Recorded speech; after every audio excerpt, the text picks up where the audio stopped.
Mais l'élevage de poules pondeuses, là, personne n'y connaît. Les gens font blague.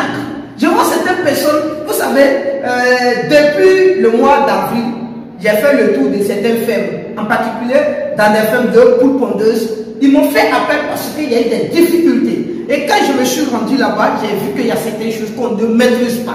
Et quand tu parles à chaque fois, on te fait sortir des documents techniques pour dire non, parce que le technicien qui nous suivait, il a dit en fait ceci, on va faire cela. C'est parce que les gens ont compris qu'il faut vacciner, qu'il faut alimenter les poulets. Donne des vaccinations, des programmes de vaccination, qui donnent les programmes d'alimentation, qui donnent une formule. Mais on ne donne pas programme de vaccination parce qu'il faut donner. On ne donne pas une formule pour faire l'aliment parce qu'il faut donner la formule pour faire l'aliment. Mais tenez compte quand même des périodes afin de donner des formules et afin de donner des programmes de vaccination nécessaires. Mais étudions aussi quels seront les contenus, les ingrédients de certains produits, de certains aliments. Bref, je ne rentre pas dans les détails. Celui qui veut connaître clairement et qui veut réussir clairement son projet d'élevage, je ne t'en dis pas plus. Peut-être tu nous contactes, tu prends ta formation, on va te démontrer de A à Z comment toi-même tu dois fabriquer ton propre aliment. Mais quand je dis fabriquer ton propre aliment, mon frère, si tu fabriques ton propre aliment, que tu n'as pas les connaissances nécessaires pour fabriquer, tu vas chuter en l'air.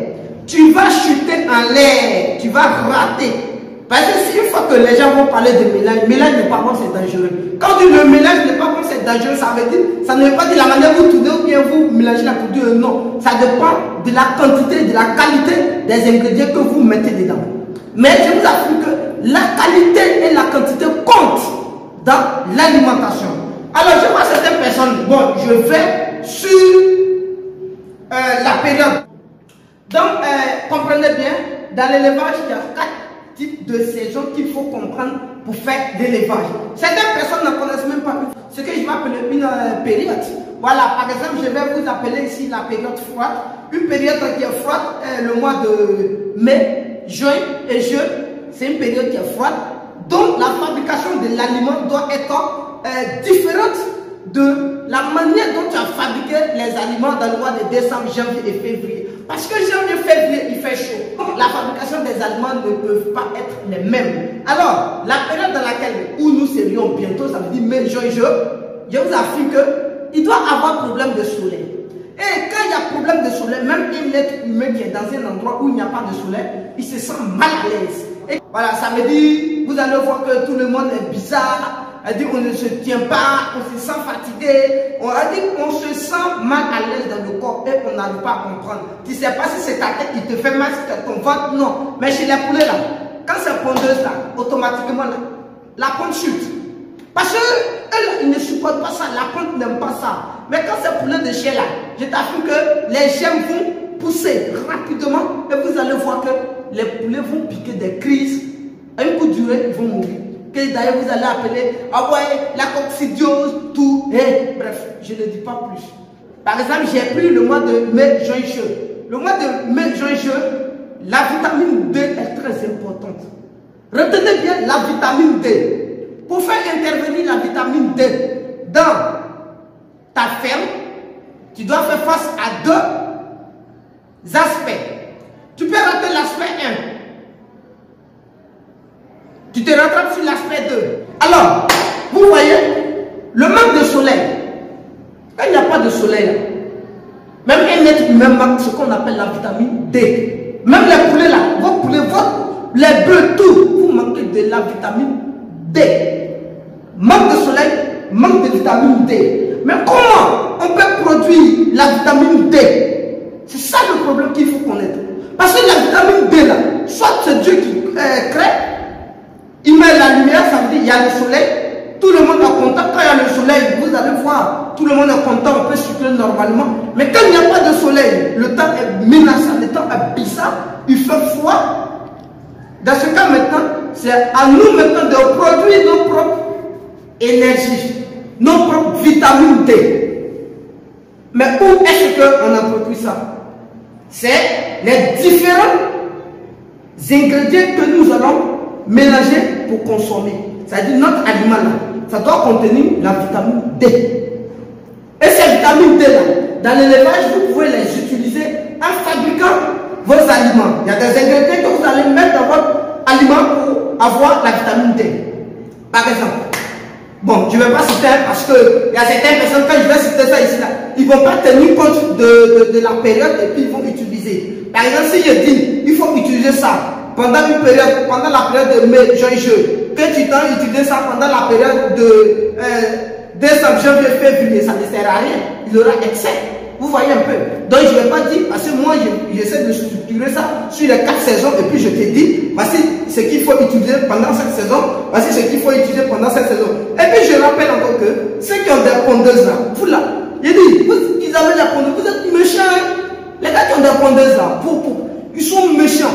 Je ne dis pas que c'est parce que vous êtes méchants. Non, d'ailleurs, c'est parce que vous êtes méchants que vous n'en gagnez pas. Hein? Je vous affirme que, au nom de Dieu, sur tout ce que je cherche, il n'y a pas quelqu'un qui fait pondeuse qui a plus de 80% de pic. Jamais de la vie. Ils peuvent avoir un 80% de pic, plus que ça. Mais ils ne vont pas avoir parce qu'ils ont peur de dépenser un franc. On vous demande de prendre des formations pour avoir les bonnes choses. Non, ils ne veulent pas. Hein. Ils ont fait n'importe quoi. Après, quand ça chute là, c'est là qu'ils veulent appeler les gens. C'est trop tard. Ils vont venir là. 20%, ils vont vous sauver 80%. Ça gâte tout encore. Vous pensez que quoi? Pondeuse, vous jouez avec pondeuse.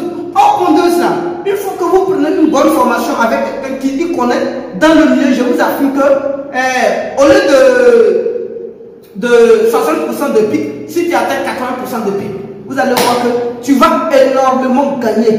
De 1 à savoir, 1 de 2 en matériel. Mais vous ne le faites pas. Quand ça se gâte maintenant, c'est là vous courez partout, à gauche, à droite, ils t'appellent même, ils commencent à te dire. Loin. Ici là, vous ne payez pas, on s'en fout de ce que tu vas raconter. Tu payes, tu dis, il veut une formation en pondeuse. Voilà, on te dit quelles sont les modalités de paiement, tu fais quelque chose. Oh, on n'est pas là pour ça, pour dire non, tu vas appeler pour raconter, non, il y a mes pondeuses. On n'a pas besoin de ça. Mais si tu appelles, c'est docteur.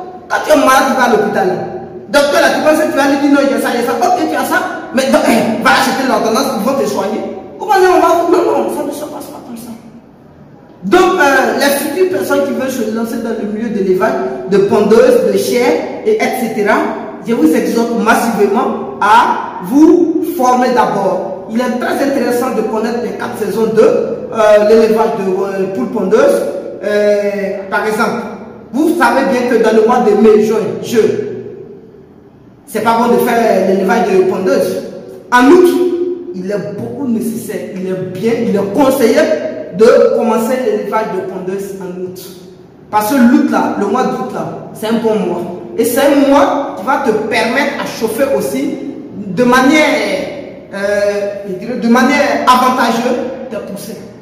Le mois dans lequel on est, c'est un bon mois aussi pour faire l'élevage de pondeuses. Mais le mois de mai, juin, ne faites pas pondeuse. N'achetez pas pousser pondeuse. Jamais, c'est pas bon. Bref. Il y a des périodes, je peux vous conseiller dessus. Il y a des périodes sur lesquelles il faut faire sortir la pondeuse, mais il y a des périodes sur lesquelles on ne peut pas faire sortir la pondeuse. Quand vous faites sortir la pondeuse, il y a un mauvais mois là. Je vous avoue que vous allez ramasser 1 poussin, 2 poussins, 4 poulets, 6 poulets, chaque jour pour jeter. Chaque jour, si tu as commencé dans une mauvaise période, là, tu vas jeter poulet jusqu'à ce que tu vas vendre un poules de réforme. Et peut-être c'est la moitié que tu vas vendre. Parce que eux tous, ils vont mourir. Ils vont mourir. Mais souvent, là, on est dans une ferme, on a peur. On nous dit non, qu'il y a des poulets qui meurent. Par jour, tu peux ramasser 2 poulets pour aller jeter. Par jour, 2 poulets. Ça fait combien? C'est énorme. Il faut aller par jour 2 poulets. Je fais 2 poulets. Ça fait 6 000 par jour. Les réformes là, elle dit quand tu vends la poule, réforme là, elle fait 3 000. Donc 3 000, 2, ça fait 6 000.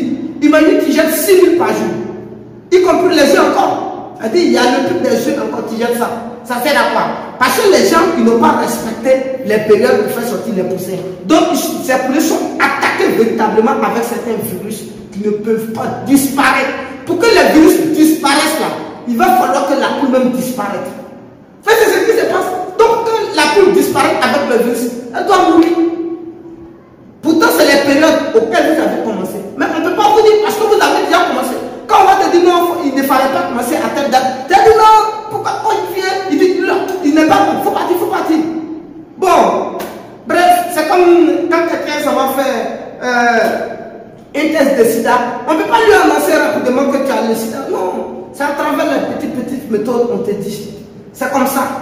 Donc, pour en savoir davantage, vous écoutez clairement la vidéo de demain. Aujourd'hui, on est pressé, on doit rentrer. Voilà. Vous écoutez clairement la vidéo de demain. Je vais vous expliquer de A à Z pourquoi il est nécessaire d'appliquer certaines méthodes sur les différentes périodes.